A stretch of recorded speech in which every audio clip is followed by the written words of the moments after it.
Have you ever caught yourself thinking, why do I ruin good things? If you secretly feel like you're your own worst enemy, you might be self-sabotaging your happiness. Today I'm showing you why it happens and exactly how to stop. Hi, I'm Loraleen, a life alignment coach for high achievers. For years I kept hitting milestones, but deep down, I never let myself enjoy them. And no matter what I did, something would always go wrong. And eventually I realized the problem wasn't out there.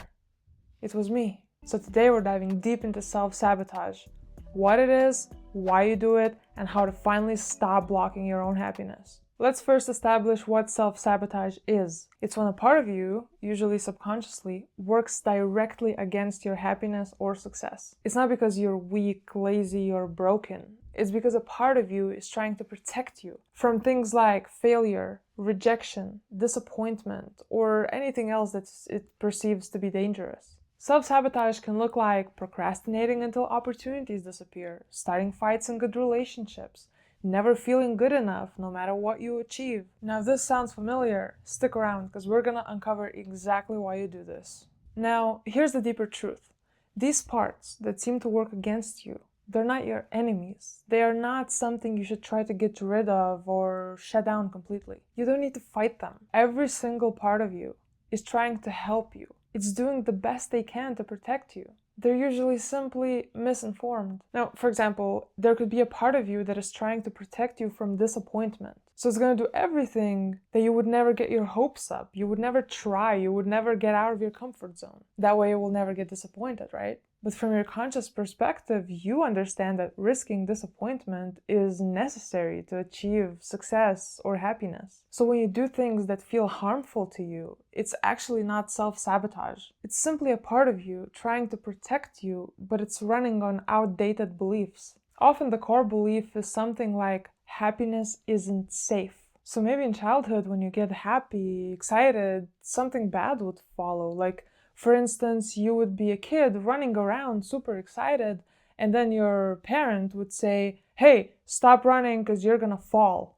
And then if you did fall, your subconscious took it as proof that, okay, if I am excited, if I do something from this place of happiness, it's gonna lead to me being hurt. Therefore, happiness leads to pain. Or maybe your parents struggled emotionally or financially, and you subconsciously didn't want to have it better than them. You didn't feel like you deserved to have it better and easier than your parents did. Or for example, if they were unhappy and they saw a happy kid running around, they would feel even worse about themselves, and they subconsciously try to shut down your happiness by making passive-aggressive comments, not allowing you to enjoy certain activities and things like that. So in all of those cases, your subconscious mind developed a strategy to keep you safe. And it worked super well in childhood. It actually kept you safe. But right now, as an adult, you continue living out these subconscious patterns. And now they're really outdated and they're doing you more harm than good. Now here's the good news. You can absolutely break this cycle.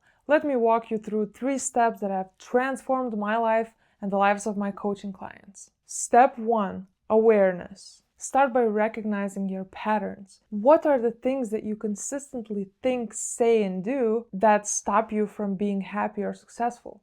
You need to get very clear. Write these things down. Step 2, identify the story. Ask yourself, what am I afraid would happen if I allowed myself to be truly happy? This will uncover the belief driving your behavior. Step 3, parts work. Now this is a game changer. This is where it gets really powerful. So imagine that you are not your whole entire self, but you are only that one part that you think is sabotaging you, but it's actually trying to protect you. Now, let your awareness become only that part. Imagine that your entire consciousness, like all of you, just leaves your body, and the only part that is left is this specific part. Let it completely take over your body, like a method actor does when they fully step into a character. But you have to keep a little distance, so you still have to have some sort of conscious awareness of what's happening in the back of your mind so you could ask questions and listen to the answers. Now, once you've allowed that part to take over you, ask questions, but ask them with curiosity, with kindness. Do not try to fight that part because it's not going to respond to you very positively. Like, you need to treat this as an actual relationship. Now imagine you walk up to someone and you're in this fighting state and you're like, hey, you're doing this thing that I really don't like and you need to stop doing it, but you also need to tell me why you're doing it. So, why are you doing it? Now imagine what the other person would do. They would probably shut down, get into defensive behavior, and they would not tell you anything.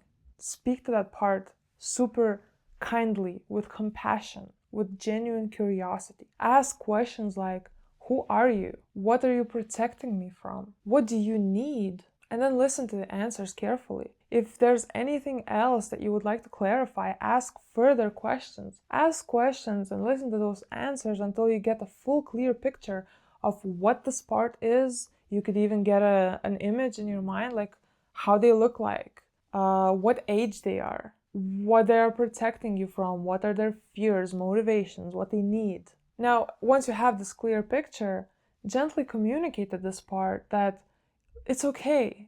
It doesn't need to protect you from that anymore, that you are safe now. As an adult, like, you are genuinely safe. You can protect yourself. Try to brainstorm ways that you could take different actions from now on and figure out what kind of actions you could take that it would meet both of your needs, like you as your full conscious perspective and also that part, because it's a real part, it has needs. So you need to come to a real agreement, not fighting each other anymore, but genuinely figuring out what works for both of you. Now, this parts work process, it's a bit more complicated than what I just explained to you. I can't really get into it on a one video, but doing this alone, like this exercise that I talked about alone, can honestly end your self-sabotage. Like, it's so powerful and it's absolutely possible to do it on your own, but obviously it's a lot easier and more impactful when someone helps you through it. It's easier to ask questions, to listen to the answers. You don't need to hold that conscious perspective. Like with anything in life, it's always easier when you have support. Remember, stopping self-sabotage is not about overpowering yourself or disciplining yourself or fighting yourself. It's about honoring and integrating your internal protective parts. The key is consistent self-awareness, compassion, and curiosity. Happiness is actually safe, and you are definitely worthy of it.